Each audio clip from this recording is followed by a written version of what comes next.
아멘. 지난 주일날 이제 광고 드린 대로 저는 이제 그 신의 악단이라는 영화를 보고 왔습니다. 북한 그 영화가 이제 그 내용 그 자체가 그대로 실화는 아니지만 거기에 나오는 많은 내용들이 실제 있었던 일을 바탕으로 해서 실화를 기반으로 하여 만들었어요. 북한에 가면 칠골 교회라고 있어요. 교회가 있습니다, 북한에도. 근데 그 교회가 세워진 이유가 그 영화에 나오는 스토리대로 국제 지원을 받기 위해서, 기독교 연맹으로부터 지원을 받기 위해서 교회를 세워라. 그리고 거기서 부흥회를 하라. 그때 이제 세워진 교회가 칠골 교회예요. 그래서 가짜 악단이지만 진짜처럼 연습해가지고 우리가 부르는 찬양처럼 막 이런 찬양을 부르고 했던 거예요. 근데 실제 영화에서는 그런 내용이 나오지 않지만 실제 북한 지하교회 교인들이 있어요. 그 지하교회 교인들이 국제 원조를 받기 위해서 가짜로 꾸며낸 악단이 찬송가를 흉내내면서 불렀지만 처음으로 북한 땅에 담장너머로 교회에서 찬양이 울려 퍼진 것 아니겠어요. 그래서 북한의 지하교회 교인들, 지하교회 교인이라 그래가지고 땅속에 산다는 말이 아니라 숨기고 몰래 신앙생활을 하는 참 교인들이 있어요. 그분들이 들려지는 바람 따라 들려오는 교회 담너머로 들려오는 찬양 소리를 듣고 얼마나 울었는지 몰라요. 자기들은 못 불러요. 소리가, 이게 밖에서 그렇게 부르면 안 되니까. 이제 그런 내용들을 모티브로 해서 만든 영화입니다. 아직 못 보신 분들은 여러분 가서 꼭 보시고 나면 내가 지금 히터 틀어놓고 여기 앉아가지고 예배 드릴 수 있는 게 얼마나 감사한 일인지. 내가 안 불러서 그렇지 소리 내어 찬양할 수 있다는 게 얼마나 말할 수 없는 큰 축복인지. 교회라는 곳을 내가 마음대로 찾아갈 수 있다는 게 가면 누구나 또 따뜻하게 환영해 주고 이게 얼마나 큰 기적인지를 알게 되십니다. 혹시 못 보신 분들은 오늘이라도 꼭 보시기 바랍니다. 오늘 우리가 무엇으로 채울까라는 제목으로 함께 은혜 나누기를 원합니다. 티벳 속담에 이런 말이 있습니다. 걱정을 해서 걱정이 없어지면 걱정이 없겠네. 걱정해서 걱정이 없어지면 걱정이 없겠네. 진짜 그러면 얼마나 좋겠습니까? 걱정해서 걱정이 사라질 것 같으면 걱정할 게 없겠죠. 네. 제 두 분 대화는 따로 가서 하시기 바랍니다. 한 상담가가 사람들의 걱정을 분석해서 정리를 했습니다. 사람들이 도대체 걱정하는 내용들이 뭔가 많은 상담을 받았는데 쫙 나중에 분석을 하니까 40%는 절대 일어나지 않을 일에 대한 걱정이에요. 절대 일어나지 않을 일. 적어도 자기 당대에는 일어날 수 없는 그런 일. 그런 일을 가지고 걱정하는 게 40%래요. 하나마나한 걱정인 거죠. 그 다음 30%는 돌이킬 수 없는 과거의 결정에 대한 결정이에요. 그러니까 이미 벌어진 일이에요. 걱정한다고 해서 결과가 바뀌거나 어떻게 할 수가 없어요. 이미 끝난 일이에요. 지나간 일이에요. 그러니까 그것만 해도 벌써 70%예요. 12%가 뭐냐? 질병에 걸리면 어떡하지? 나 암에 걸리면 어떡하지? 나 자다가 갑자기 심근경색 와가지고 죽으면 어떡하지? 뭐 이런 걱정이에요. 근데 자기가 지금 무슨 암이 있다든지 무슨 혈관이 안 좋다든지 물론 그럴 수는 있지만 그게 어느 날 갑자기 팍 일어나는 건 아니잖아요. 그죠? 건강검진도 받고 건강관리도 하고 있으니까. 12%가 질병에 걸리지 않을까 하는 걱정인 거죠. 그리고 10%는 어떤 걱정이냐면 이미 다 키운 자녀들의 앞날과 그 장성한 자녀들의 뭐 취업, 결혼 뭐 이런 거에 대한 걱정입니다. 근데 사실 그것도 걱정한다고 어떻게 해결되는 문제는 아니죠. 지가 알아서 해야 되는 거니까. 그래서 그거 다 제하고 나니까 진짜 지금 내 현재 상황에서 내 문제로 걱정하는 내용은 얼마가 남느냐? 2%가 남는다. 2%. 8%가 남아요. 그러니까 나머지 92%는 어떤 걱정이냐? 내가 한다고 해서 그 문제가 해결되거나 변화가 있거나 전혀 그럴 수 없는 내용들이라는 거죠.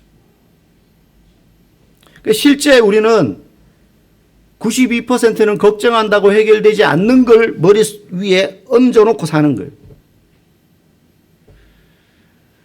그리고는 진짜 걱정해야 될 게 이제 8%인 거죠. 8%. 그런데 그 8%가 우리의 마음을 가득 채웁니다. 사람들은 말로 뭔가를 자기 생각을 이야기할 때 반드시 자기 안에 채워져 있는 그것이 말로 나오게 되어 있어요. 취미 생각으로 가득 차 있어요. 요즘 새로운 취미를 들였어요. 그러면 취미 생각으로 가득 차는 거예요.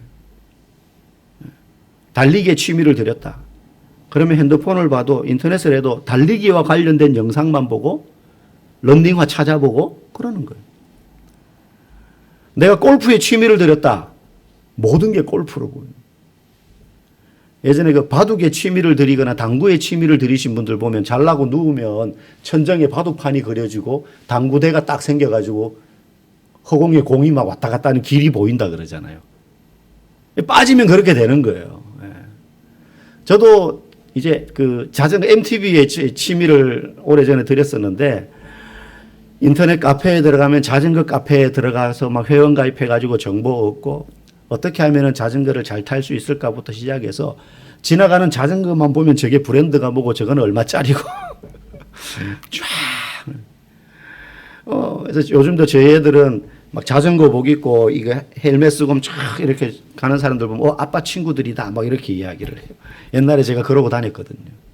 그래가지고 교회 사역을 하니까 동네 교회에 있었는데 이거 막 쫄바지 있잖아요. 쫄바지 쫙 붙는 거.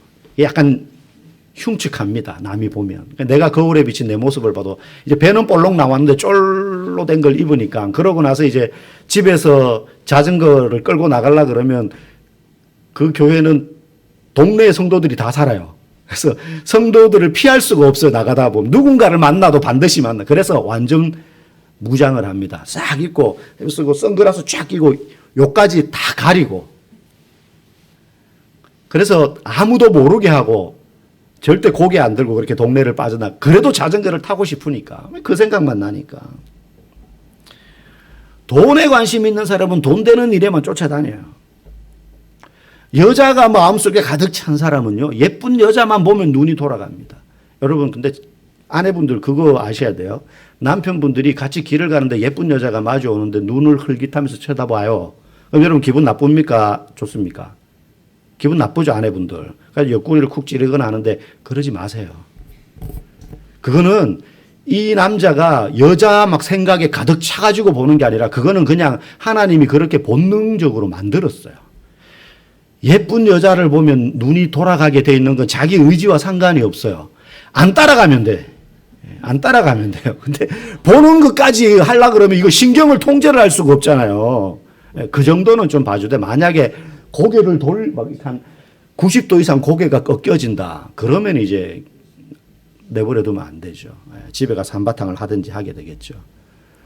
그 사람이 마음속에 가득 차 있는 걸 몸으로 표현하고 말로 하게 되어 있습니다. 그게 행동으로 드러난다는 거예요. 오늘 우리가 읽은 본문에는 스데반이라는 집사님이 나옵니다.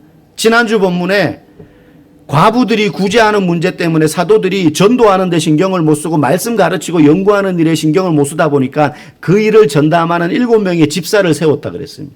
그 7명의 집사 중에 한 사람이 스데반 집사였어요. 근데 이 스데반 집사님이 밖에 나가서 물론 교회 내에 관련된 구제, 재정 이런 일만 하는 게 아니라 이제 본인도 복음을 전하러 다니는 거거든요.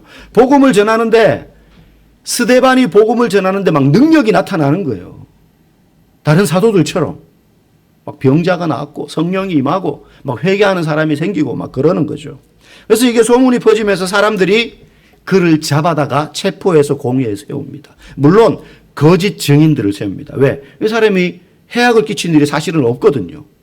그래서 뭐 신성을 못 오게 했다느니 뭐 나사렛 예수라는 사람이 옛날에 했던 말 성전을 무너뜨리겠다. 뭐 3일 만에 다시 짓겠다느니 그런 이야기를 하고 돌아다니더라. 복음을 전하고 예수님에 대해서 가르치다 보니 그런 이야기를 했겠죠. 스데반이. 근데 그걸 신성 모독이니 율법을 모함했다느니 이렇게 거짓 증인을 내세워서 이 스데반 집사님을 공회 앞에 끌고 나온 거예요. 그리고 공회의원들 그 지체 높으신 공회의원들 앞에서 스데반을 이제 모욕 줍니다. 사실 위기 상황이죠. 왜냐하면 그 직전에 베드로 같은 사도들도 이런 이유로 붙잡혔었어요.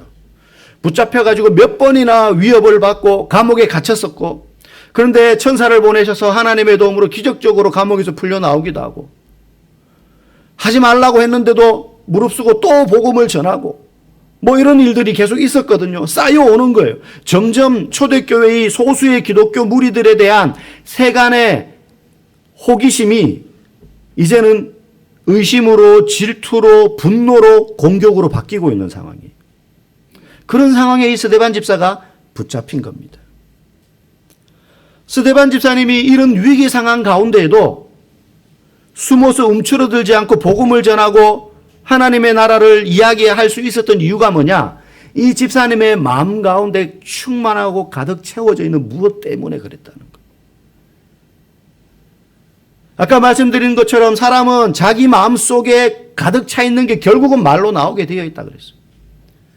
원한과 분노와 질투와 시기와 경쟁이 가득 차 있으면 악독한 말이 나오게 되어 있어요. 주변에 내가 만나는 사람들이 맨날 욕하고 음담패설하고 남 헐뜯고 막 지기니 살리니 그런 이야기하는 사람들 주변에서 내가 듣고 생활하면요, 내 입에서도 그게 나오게 되어 있어요. 그런 말이. 때로는 해놓고도 흠칫 놀라는 거죠. 내가 어떻게 이런 말을 하지? 그게 충만하니까 계속 듣고 채워지니까. 들리는 걸 어떻게 거부하겠습니까? 그래서 말씀 많이 듣고 찬양 듣고 부르고 성경 읽고 소리내서 이게 중요한 거예요. 내 안에 그게 채워지는 거거든.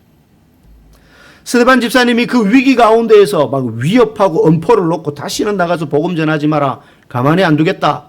그런 분위기 속에서도 참지 않고 복음을 전할 수 있었던 것은 그 안에 충만한 무엇이 있었던 거예요. 뭐가 충만했느냐? 오늘 앞에 화면 한번 보실까요? 3절, 5절, 8절에 보면 성령과 지혜가 충만하고, 화면에 나오지 않나요? 예, 이제 나오네요. 3절, 뭐가 충만해요? 성령과 지혜가 충만하고, 5절, 믿음과 성령이 충만하고, 그리고 8절에 보니까 은혜와 권능이 충만하고. 성령, 지혜, 믿음, 권능, 은혜, 이것들이 다 어디서부터 주어진 겁니까? 하나님으로부터 주어진 거예요. 믿음, 은혜, 성령, 능력, 하나님으로부터 주어진 것이 이 스데반 집사님의 마음에 충만하니까 위협하는데도, 위기 상황인데도 복음이 나오는 거예요. 지식으로 전하는 게 아니라는 거죠. 사람은요, 무엇으로든 그 안에 뭔가가 채워지게 되어 있지 아무것도 없는 텅 빈 마음은 없습니다. 아까 말씀드린 세상의 그 무엇으로도 하여튼 사람은 채워지게 되어 있어요. 성도도 마찬가지입니다. 교회에 모여 앉아 있는데 둘 중에 하나가 우리 마음속에 차 있어요. 제가 끄집어서 꺼내볼 수는 없지만 무엇으로 차 있느냐? 잘 들으셔야 돼요. 같이 교회에 앉아 있지만 이 땅의 그리스도인들이 소수의 사람들은 예수님으로 충만합니다. 분명합니다. 예수님으로 그 마음이 충만한 소수의 성도들이 교회에 앉아 있습니다. 그리고 예수님으로부터 얻고자 하는 그것으로 충만한 다수의 사람들이 교회에 있어요. 차이가 있죠. 예수님으로 충만한 소수의 성도들과 예수님으로부터 내가 얻고 싶어하는 그 무엇으로 충만한 대다수의 성도들이. 슬프게도 교회는 그렇게 성도들이 앉아 있어요. 서로 같은 공간에 있어서 같은 예배를 드려도 신앙생활하는 목적과 태도가 그 부류는 다를 수밖에 없어요. 예수님으로 충만한 성도는요, 인생의 목적이 예수님을 닮아가는 거예요. 예수님처럼 살고 싶어 하는 거예요. 그래서 내 삶을 통해서 사람들이 예수님을 발견하기를 원하는 거예요. 내가 물질을 쓰든 내 몸으로 봉사를 하든 무엇을 하든 나를 통해서 사람들이 요만큼이라도 예수님의 흔적을 내 안에서 봤으면 좋겠다 하는 게 예수님으로 충만한 사람의 인생의 목적과 신앙생활의 목적과 방향과 태도예요. 그런데 자기 소원으로 충만한 사람, 예수님으로부터 뭔가를 얻고 싶은 그것으로 충만함, 예를 들어 성공을 얻고 싶다, 부자가 되고 싶다, 합격하고 싶다, 세상에서 잘 되고 싶다, 승진하고 싶다, 여러 가지가 있겠죠. 예수님으로부터 무언가를 얻는 그것으로 충만한 사람은요, 예수님을 도구로 삼습니다. 예수님을 통해서 그걸 채우고 싶은 거예요. 그래서 그게 신앙의 목적이 되는 거죠. 그게 교회 나오는 이유예요. 여러분, 이게 그냥 다르다 정도가 아니라 얼마나 무서운 일이냐면, 사도행전 8장, 우리가 오늘 6장을 보고 있는데 이제 나중에 8장을 보겠죠. 그 나오는데 8장에 보면 사도들 중에 사도들이 복음을 전하고 또 빌립 집사, 아까 7 집사님 세웠는데 오늘 스데반 집사가 나오고 뒤에 가면 빌립 집사가 또 나오거든요. 복음을 전하는 중에 누가 그들을 만나느냐 하면 마술을 행하던 시몬이라는 사람이 빌립이 복음을 전하는 가운데 만나요. 근데 이 빌립 집사님도 스데반 집사님처럼 막 복음 전하고 사람들한테 안수하면 막 사람들에게 성령이 임하고 막 방언하고 능력이 나타나고 막 그런, 마술사 시몬이 볼 때는 신기한 능력이 빌립 집사님으로부터 막 나타난다고요. 그리고 그 뒤에 베드로 사도가 그 현장에 또 가요. 그래서 이 마술사 시몬이 베드로 사도에게 뭘 부탁하느냐 하면, 내가 돈을 줄 테니까 나에게도 당신들처럼 사람들에게 머리에 손을 놓고 안수하면 사람들에게 능력이 임할 수 있는 힘을 내게 달라고 그래요. 내가 넉넉히 살해할 테니까. 그때 베드로 사도가 시몬에게 좋은 마음이구나 하면서 안수해 주는 게 아니라 저주를 퍼붓습니다. 네가 하나님의 선물을 은으로 살려고 하느냐? 돈 주고 살려고 하느냐? 그러면서 네 은과 함께 네가 망할지어다. 그러면서 저주를 퍼부어요, 베드로가. 여러분, 시몬은 성령을 받고 싶었어요. 자기도 그 사도들처럼 빌립 집사님처럼 사람들에게 안수해서 막 사람들에게 막 희한한 능력이 나타나고 막 그러는 걸 해주고 싶었어요. 베풀고 싶었어요. 그 마음은 어땠는지 모르지만 목적이 잘못됐죠. 자기는 그걸 돈 주고 사서 자기 도구로 쓰고 싶은 거예요. 마음속에 뭐가 있었겠습니까? 저 사람들이 행하는 모습을 보고 사람들이 와 하는 것처럼 나도 그렇게 환호받고 싶고 유명해지고 싶고 능력이 있고 싶다는 거예요.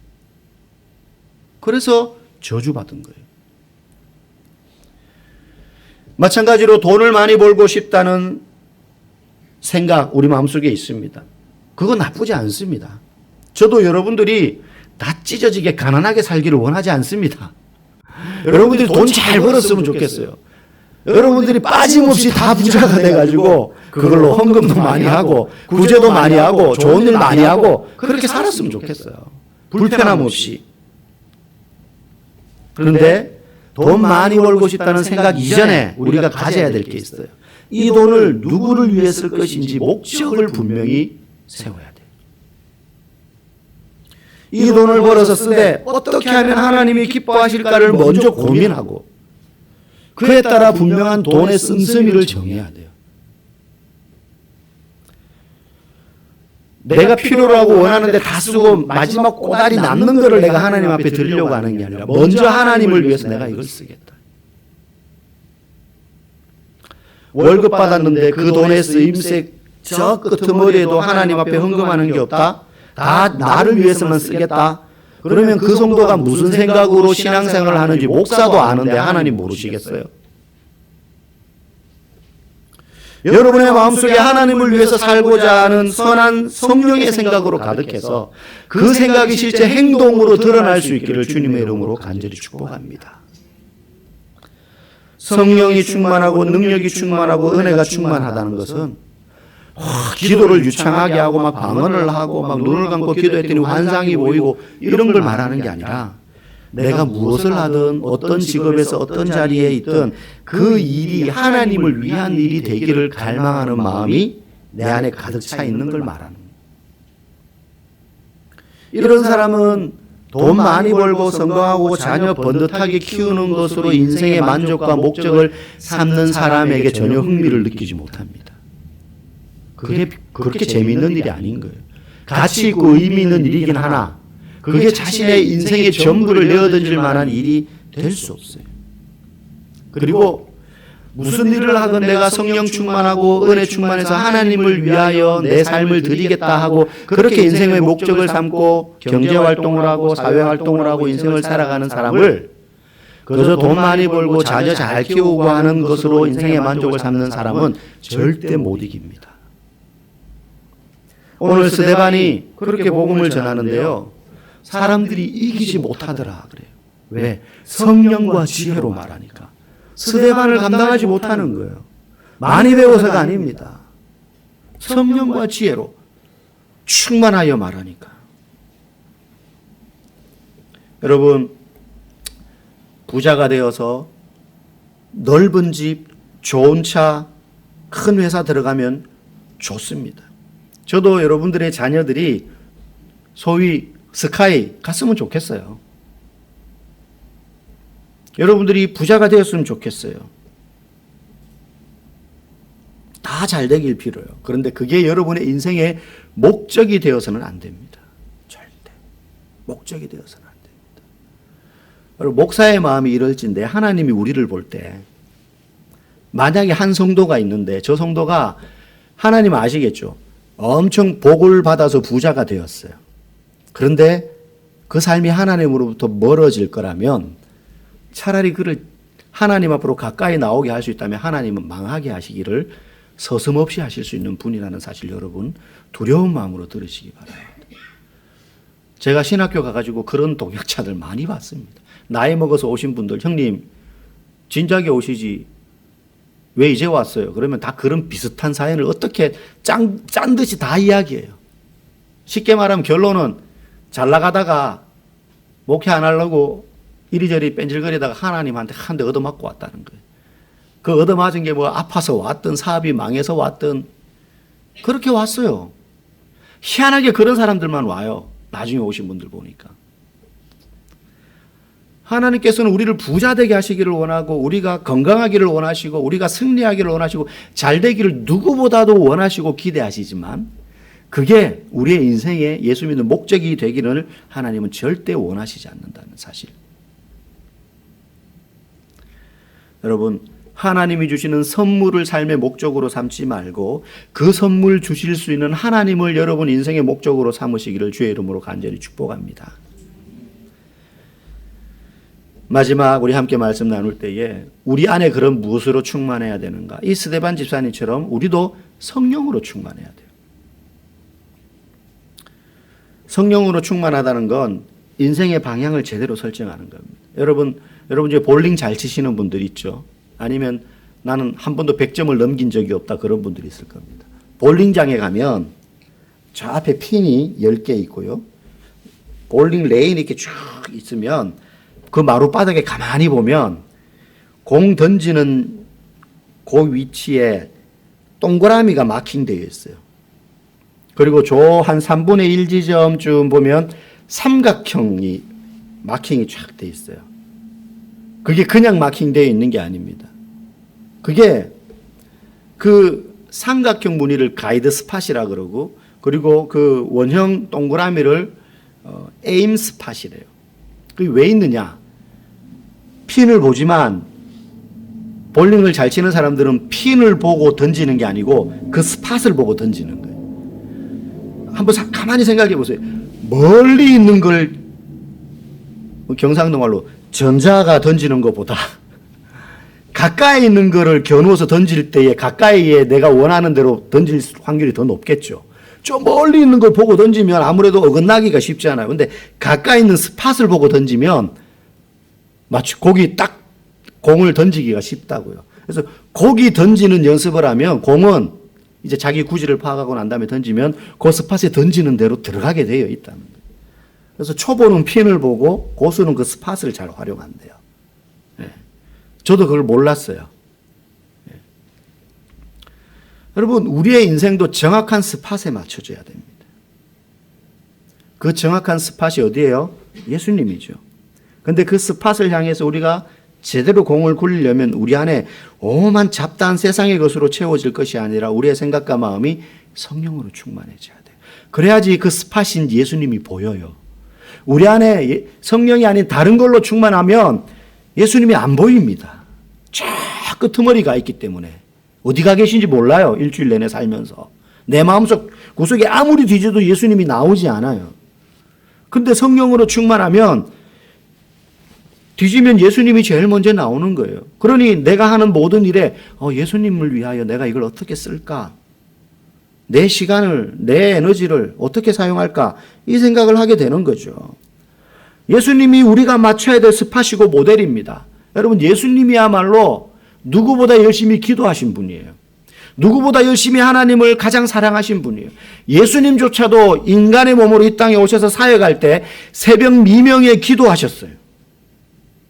여러분, 예수님조차도 기도하셨다는 거예요. 예수님은 기도하실 필요가 없어요. 그런데 예수님조차도 기도하셨습니다. 예수님조차도 하나님 말씀 보기를 일용할 양식처럼 하셨어요. 예수님조차 그러하셨는데 우리가 무슨 용가리 통뼈라고 기도 한 번 안 하고 말씀 한 구절 보지 않고 어떻게 성령 충만할 수 있겠습니까?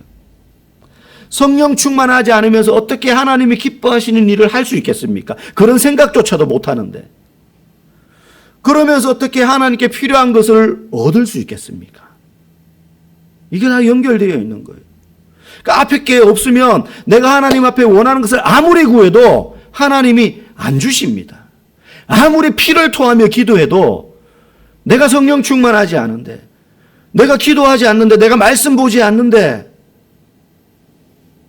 어떻게 원하는 것을 내가 하나님 앞에 기도한다고 그걸 주시겠습니까? 병이 낫기를 간절히 기대하고 돈 잘 벌기를 간절히 기대한다면 병 낫기를 구하고 돈 잘 벌게 해달라고만 기도할 것이 아니라 먼저 하나님을 위해서 나의 것을 드리며 나를 드리며 하나님이 기뻐하시는 일에 뛰어들어야 되는 것입니다. 하나님이 가장 기뻐하시는 게 뭐냐? 뭘 하는 게 아니고 일단은 기도와 말씀으로 내 삶의 중심을 잡는 겁니다. 능력이 많아서 이것도 하고 저것도 하지 않아도 돼요.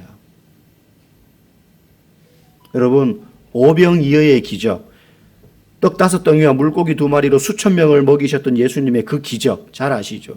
그 오병이어의 기적이 밑도 끝도 없이 일어난 게 아니라 그 물고기와 떡을 자기 먹으려고 가지고 왔던 소년이, 아이가 예수님께 내어놓았기 때문에 그걸 가지고 예수님이 기적을 일으키신 겁니다. 구약에 보면 엘리야라는 선지자가 몇 년째 찾아온 기근 때문에 온 나라 백성들이 굶어 죽는데 어느 과부의 집에 들어갑니다. 아들 하나랑 마지막 남은 밀가루 기름 몇 방울 가지고 떡 만들어서 먹고 죽으려고. 그 과부는 이제 이거 먹고 나면 먹을 게 없어요. 그 과부에게 엘리야가 말합니다. 나를 위하여 떡을 만들어라. 너무 무리한 요구 아니에요? 말도 안 되는 요구죠. 그거 먹고 죽으려고 이제 했는데 마지막인데 야, 나를 위해서 만들어. 엘리야가 그래요. 어릴 때 저는 이해가 안 갔어요. 나중에 물론 복을 받았지만. 그런데 과부가 그렇게 합니다. 마지막 남은 기름과 밀가루를 엘리야를 위해서 떡을 만들어줘요. 그렇게 대접하고 나니까 엘리야가 축복하죠. 그래서 기름병에 기름과 떡을 만들기 위해서 담아놓는 밀가루 통에 밀가루가 아무리 써도 마르지 않아요.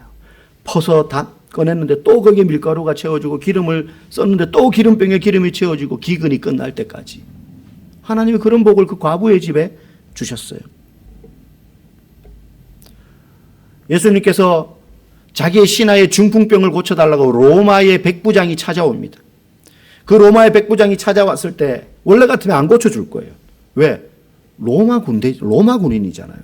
유대민족을 학대하는. 그런데 그 주변에 있는 유대인들이 뭐라고 이야기하느냐 하면 예수님, 이 사람의 소원을 들어주세요. 이 사람은 우리 유대민족을 사랑하는 사람이고요. 우리를 위해서 회당도 지어준 사람입니다. 그래서 예수님이 그 백부장의 하인의 중풍병을 고쳐주십니다. 열왕기하 20장에 보면 히스기야라는 이스라엘의 왕이 아주 훌륭한 왕이었는데 말년에 병에 걸려서 죽게 됩니다. 그런데 그 병이 그냥 걸린 게 아니라 하나님이 그에게 주신 병이에요. 하나님이 히스기야 왕에게 이야기합니다. 너는 죽을 거다. 너 곧 죽을 거다. 하나님이 그렇게 말씀하신 거예요. 어떻게 피합니까? 하나님이 너 죽을 거라고 말씀하셨는데. 그때 히스기야가요, 성경에 보면 얼굴을 벽을 향하여 면벽, 눈물로 기도합니다. 뭐라고 기도하는지 아세요? 살려주세요. 하나님 뜻이니 데려가실 때까지 제가 순종하겠습니다. 이게 아니고 살려주세요. 고쳐주세요. 기도합니다. 하나님이 내 뜻이다 이랬는데도. 그때 하나님께서 그 히스기야의 기도를 들으시고 병을 죽을 것이라는 뜻을 돌이켜서 병을 고쳐주실 뿐만 아니라 무려 15년을 더 살게 해주세요. 그때 히스기야가 그냥 막 생떼 쓴 게 아니라 뭐라고 기도했느냐 하면 이렇게 기도합니다. 내가 진실과 전심으로 주 앞에 행하며 주께서 보시기에 선하게 행한 것을 기억하옵소서. 주님, 내가 주님을 위하여 전심을 다하고 온 마음을 다해 진실하게 주님 앞에서 내가 선하게 행하지 않았습니까? 그거 보시고 나 살려주세요. 그렇게 평소에 안 살았으면 그런 기도 못해요. 부끄러워서라도 아유 내가 죄가 많으니까 어쩔 수 없지. 양심이 있는 한 그랬겠죠. 그런데 히스기야는 하나님, 내가 하나님 앞에 한 거 아시잖아요. 내가 하나님을 위해서 어떻게 진실하게 살았는지 아시잖아요. 담보 건 거예요. 그거 보시고 은혜 베푸셔서 살려주세요. 그것 때문에 하나님이 이 뜻을 돌이켜서 그를 고쳐주신 거예요. 여러분, 우리가 하나님을 위하여 우리의 것을 드리지 않는다면 그걸 대가로 요구하시지는 않지만 하나님은 그런 우리의 마음 중심을 보시는 거예요. 그런 사람은 성령 충만할 때 그게 가능합니다.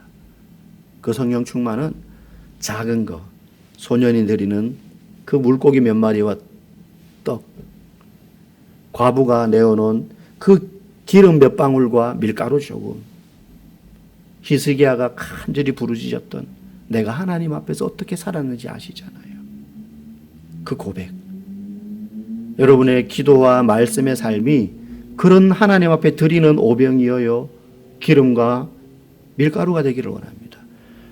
그렇게 성령 충만함으로 살 때 하나님께서 여러분의 삶에 물 붓듯이 부어주시는 은혜와 한량없는 복이 넘칠 줄 믿습니다. 그런 믿음의 사람들 다 될 수 있기를 주의 이름으로 간절히 축복합니다.